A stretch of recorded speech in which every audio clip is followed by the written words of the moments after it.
देखिए, आज खास कुछ ऐसे आसनों के बारे में बताऊंगा जो आपकी सर्वाइकल स्पॉन्डिलाइटिस से संबंधित जो भी समस्याएं जो होती हैं, उस समस्याओं में सबसे ज़्यादा अपनी अग्रणी भूमिका निभाने वाले 4 से 5 ऐसे आसन हैं जिनको आप नियमित तौर से अगर हर रोज़ करते हैं तो आपकी सर्वाइकल पेन की जो समस्या है वो धीरे धीरे करके वो नियंत्रण में होने लगेगी।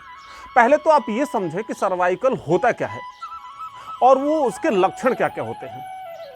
देखिए, सर्वाइकल की जो समस्या होती है उसमें खास तौर से आपके गर्दन में दर्द होता है, यानी कि पेन होता है, और वो पेन धीरे धीरे बढ़ते हुए आपके हाथों के अंगुलियों तक और आपके पैरों तक और पैरों की अंगुलियों तक पहुंच जाता है। जो हमारे जो बैक साइड में गर्दन के जो गलत पोस्चर रखने की वजह से ये सारी समस्याएं उत्पन्न होती हैं। आजकल का जो खान पान और आजकल के जो व्यायाम है, आजकल के जो भी वर्क फ्रॉम होम की जो भी जो तरीके हैं, उन तरीकों की वजह से सर्वाइकल की समस्या धीरे धीरे बढ़ने लगती है। उसके साथ साथ आप देखे होंगे कि आज के समय में सबसे ज़्यादा जो चलन है मोबाइल का, मोबाइल हम देखते हैं तो अपनी गर्दन को नीचे झुका करके, और वो झुकी ही रहती है घंटों तक, क्योंकि मोबाइल 24 घंटे में लगभग 20.5 घंटा तक हमारे पास में ही रहता है, और जब भी हमारी नींद खुलती है सबसे पहले हम मोबाइल को देखने की कोशिश करते हैं। उसका सबसे बड़ा कारण यही है। और मोबाइल जब भी हम देखते हैं तो हमारा जो पोस्चर है गर्दन का, वो धीरे धीरे करके वो नीचे की तरफ डाउन हो जाता है। मोबाइल हम ऐसे रखते हैं, गर्दन ऐसे झुकी रहती है, जबकि ये तरीका ठीक नहीं है। It's very wrong. इसको सही करना है। अगर अब समस्या हो भी जाती है तो उसको ठीक करने के लिए योग में 5 से 6 ऐसे आसन हैं, आज मैं आपको बताऊंगा कि उन आसनों को आप अगर नियमित तौर से करते हैं और उसमें एक उचित विराम दे करके और एक उचित उसके अंदर समय देकर आप करते हैं 5 से 6 काउंटिंग के हिसाब से अगर सुबह सुबह, तो निश्चित तौर पर आपको बहुत ज़्यादा लाभ मिलेगा। तो आइए जानते हैं कि कौन कौन से ऐसे आसन हैं जिनको करने से सर्वाइकल की समस्या से हम निजात पा सकते हैं और उसको हम कंट्रोल करके रख सकते हैं। क्योंकि आपको पता ही है कि जितने भी चिकित्सा पद्धतियां हैं, उन पद्धतियों के अंदर आप जब भी डॉक्टर साहब के पास में आप जाएंगे तो और सबसे अच्छा इलाज जो है वो या तो थेरेपी है, या फिर आप व्यायाम आप उचित करें, या योगा करें, या आसन करें।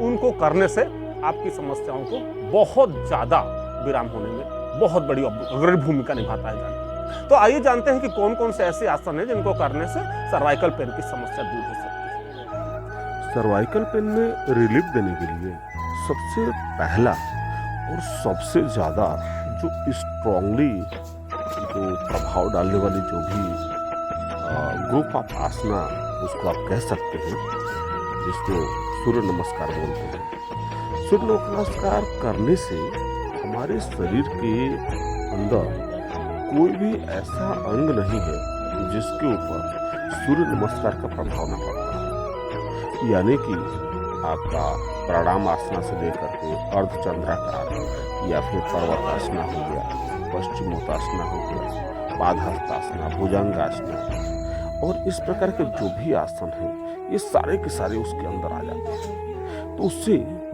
आपके गर्दन से लेकर के और आपके एड़ी तक सब में बहुत ही पूर्ण तरीके से प्रभाव पड़ता है, जो सर्वाइकल पेन में सबसे ज़्यादा अग्रणी भूमिका निभाता है। देखिए, जो दूसरा जो आसन है वो सीक्वेंस में सर्वाइकल पेन के लिए दूसरा जो सीक्वेंस में जो आसन है वो भुजंगासना है। भुजंगासना कैसे करते हैं आप देखें और इसको नियमित तौर से आप करते रहें। भुजंगासना आप पेट बल के ऊपर लेट जाएं और लेटने के बाद अपने दोनों पैरों को पीछे की तरफ आप खींचे रखें मिला करके, और दोनों जो आपकी जो हथेलियां हैं वो बिल्कुल आपके चेस्ट के बगल में इस प्रकार से इसको रखें, और रखने के बाद आप बॉडी को नीचे लगाएं और धीरे धीरे सांस को अंदर भरते हुए ऊपर की तरफ आसमान की तरफ देखने की कोशिश करें। और जैसे जैसे आप ऊपर जाते रहें ऐसे ऐसे आप सांसों को धीरे धीरे धीरे करके अंदर आप लेते रहें।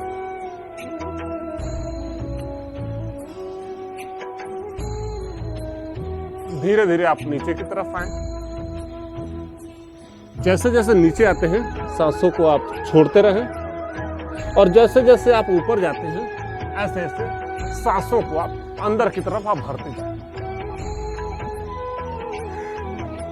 इस आसन को 5 से 6 बार या 7 बार इसको आप कर सकते हैं। इसके बाद तीसरा जो आसन है वो कूर्मासना, यानी कि कूर्मासन जब भी आप करते हैं तो कूर्मासन की भी स्थिति से हम ऐसे पेट के बल लेट करके ही करेंगे और आप यानी कि भुजंग आसन में ही ऊपर की तरफ होंगे, लेकिन आपकी जो गर्दन है, आपके जो पैर जो हैं उन पैरों के अपोजिट एड़ी को देखना है। जैसे मान लीजिए लेफ्ट की तरफ आप घूम रहे हैं तो आप राइट वाली एड़ी को आपको देखना है और ऐसे ही धीरे से आप नीचे गए और फिर जैसे ऊपर आए तो आप राइट की तरफ से आप मुड़ रहे हैं तो आप ये लेफ्ट पैर के एड़ी को देखना है। इस प्रकार से 5 से 6 बार इस आसन को आप करें। देखिए, इस आसन को करने से आपके गर्दन में खिंचाव होता है और उसके साथ साथ आपकी कॉन्स्टिपेशन, उसके साथ साथ आपकी कमर दर्द की समस्या और उसके साथ साथ आपकी पाचन क्रिया और आपके पेट के अंदर जो भी चर्बी वगैरह है वो भी धीरे धीरे करके बिल्कुल दूर होने लगता है। चौथा जो आसन है वो मकरासना बोलते हैं। मकरासना पाचन क्रिया के लिए भी और गैसों के लिए बहुत अच्छा आसन माना जाता है। मकरासना करने के लिए आप अपने दोनों हाथों को इस प्रकार से आप बनाएं और अपनी ठोड़ी को इसके ऊपर इस प्रकार से लगा लें। जैसे अगर आप कहें तो आप जो है इस प्रकार से आप इस प्रकार से करके आप लगा लें और नॉर्मल सांस आप अपनी लेते रहें। 10 से 15 सेकंड तक आप रुके।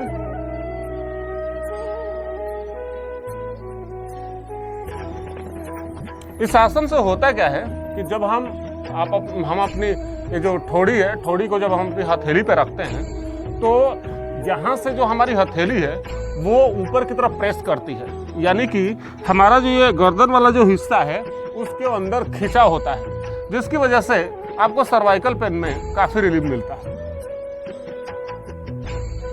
आपको इस प्रकार से आप वज्रासन में हो जाइए और होने के बाद धीरे धीरे करके आप पीछे की तरफ आप बिल्कुल लेट जाएं और आप आपकी जो केहूनी है वो केहूनी जमीन पर आपकी टिकी रहे और आपका जो गर्दन है वो गर्दन बिल्कुल जमीन पर जाकर के टच होना चाहिए। इस प्रकार से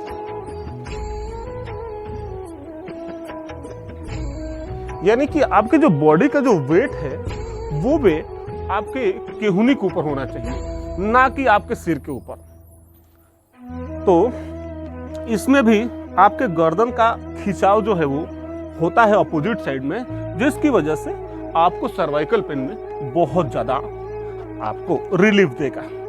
इसी प्रकार से आप पद्म मत्स्य आसना आप कर लें। पद्म मत्स्य आसना भी करने से आपको सेम वही लाभ जो मत्स्य आसन करने से लाभ मिलता है, सेम उसी प्रकार से आपको लाभ मिलेगा।